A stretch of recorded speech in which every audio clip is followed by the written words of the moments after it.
এমন একটা জিনিস যেটা নবীদের গুণ।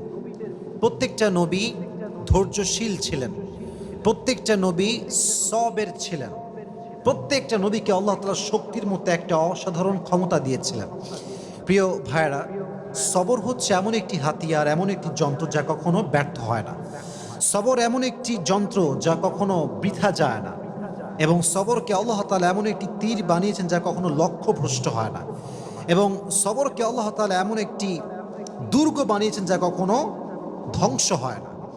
একটা বিষয় খেয়াল রাখেন, ওয়াসবিরু ইন্নাল্লাহা মা'আস সাবিরিন। আল্লাহ তাআলা বলেছেন, তোমরা ধৈর্যশীল হও এবং মনে রেখো যে সবর করে, যে ধৈর্যশীল হয়, তার সঙ্গী হয় একজন, তিনি কে?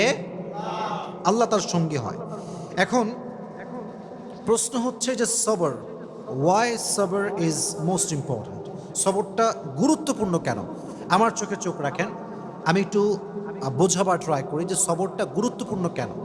আচ্ছা, একটু ফিল করেন যে আমাদের জীবনে একটা বিপদ আসছে। হয় আমার বাবা মারা গিয়েছে, আমার জব আমি লস করে ফেলেছি, জব হারায় গেছে,